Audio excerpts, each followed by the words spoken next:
G'day, welcome to another folding knife review. Today on the bench I've got the Blade-Tech Ratel.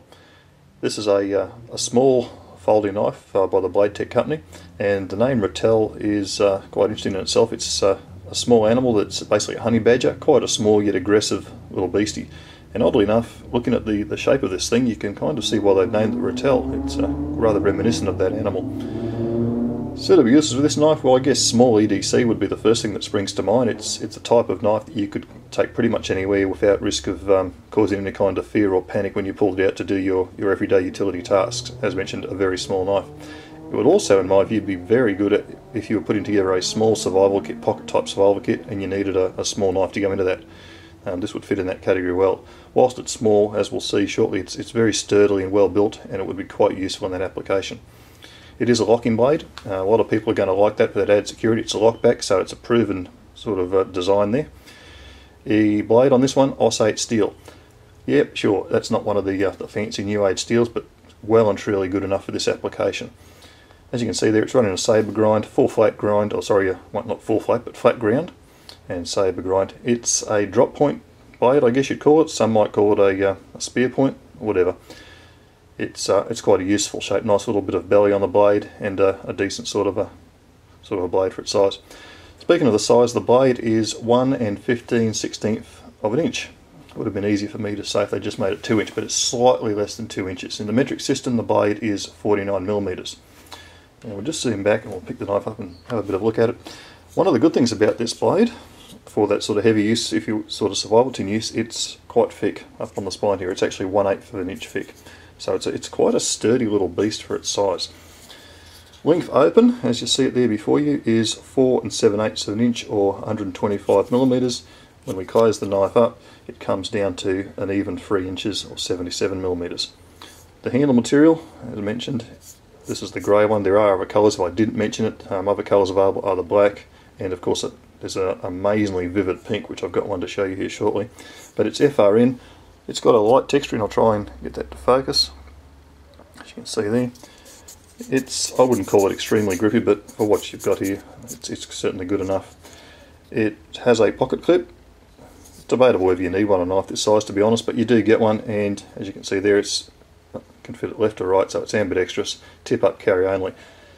I'm often tempted to take the clip off. I think it'd be just a great little thing to carry in the bottom of your pocket, but I haven't got around to it. It's just 3 Torx screws hold that on. Opening's nice and easy. It's not going to fly out of the handle. You're not going to be able to flick this one. I just don't think there's enough blade there to carry it out, but certainly it'll open one-handed really nice. Surprisingly for its size, it is really comfortable in the hand. The way they've designed this, it's been under my thumb here, it's got a little bit of jimping there, and your thumb sits on there. You get a 3-finger grip here, little finger just rocks in back of it. Now I've got quite decent sized hands, but I actually find this a surprisingly comfortable knife to use, and I really like that about it. They've done a great job shaping that handle. The weight on this one, a little bit more stats because we all love stats, 2.1 ounces or 60 grams, so there's not much of it. Throw it in your pocket or whatever, you won't know it's there. So, very good little knife. I'll pull in that other one that I have. This is the way they turn up. They come in a clamshell pack, like that. And you also get this little torch, which they describe here as a free heavy-duty LED flashlight. Well, I doubt it's free. It is LED, and I doubt it's heavy-duty. But anyway, this is one that came out of the other box. And it's not bad. I mean, look, I bought the knife not expecting to get it, so I'm not complaining. It's got one little LED down there. As you can see, works okay. You've got to hold that button down to activate it. Inside there's about 4 of those little button batteries, all in a sort of plastic wrap, so I don't know whether you'd be able to replace the batteries terribly easily with these. It's not particularly strong on this part. This little triangular shaped section here spread, and I had this drop off all of my keys in my pocket, but I put it all back together. But as I say, you know, maybe you'd throw this in your little tin for your survival kit too. Who knows? I mean, it's basically come off the knife, so who cares? But as mentioned, that's that pink, and I don't know if it's showing up properly on the camera. We might pull that out of its box, but it is an extraordinarily vivid pink. I actually bought this for my wife, but she's not really into the pink stuff, and she sort of took one look at it and was a little bit horrified. But for you guys who are looking to buy maybe a little knife for your lady to put in a bag or something, I think that's seriously quite a cute thing. I'll put it against the green background and zoom in, and hopefully that might show the colour up for everyone. Get it in where we can see it. Yeah, it's quite an amazing colour.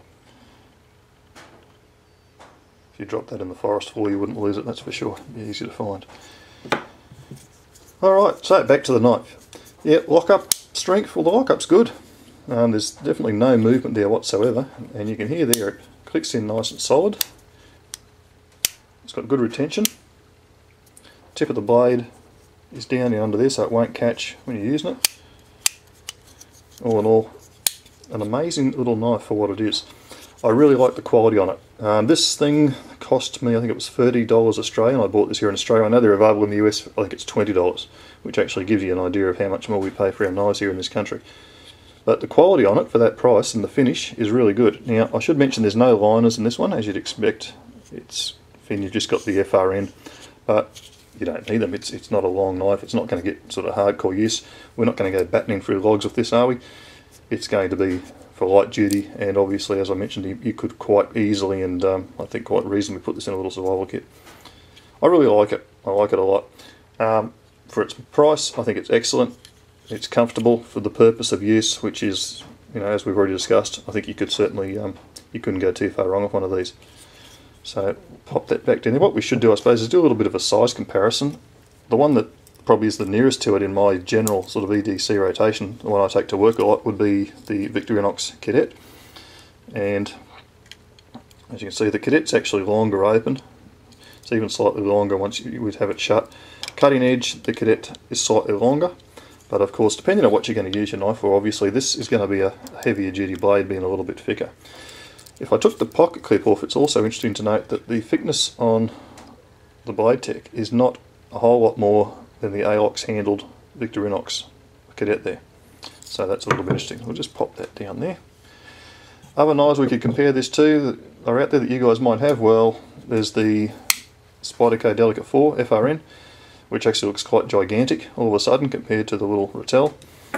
Another knife we could put down here would be the Mini Grip from Benchmade, which just gives you an idea of this, of how that knife fits in size-wise against some other common knives that maybe some of you already got. So we'll pull them off to one side, and what we might do is put the fancy pink one into frame as well, just as our closing shot. I could almost be tempted to keep that myself actually, but I think I'd get laughed at every time I pulled it out to use it. But anyway, that's my review of the BladeTech Ratel. If you do have a use for a very small folding knife, you want something that is one hand openable, you prefer a locking blade, it's worth a look, and you're not going to break the bank buying one. Thanks very much for watching everyone, have a great day, bye for now.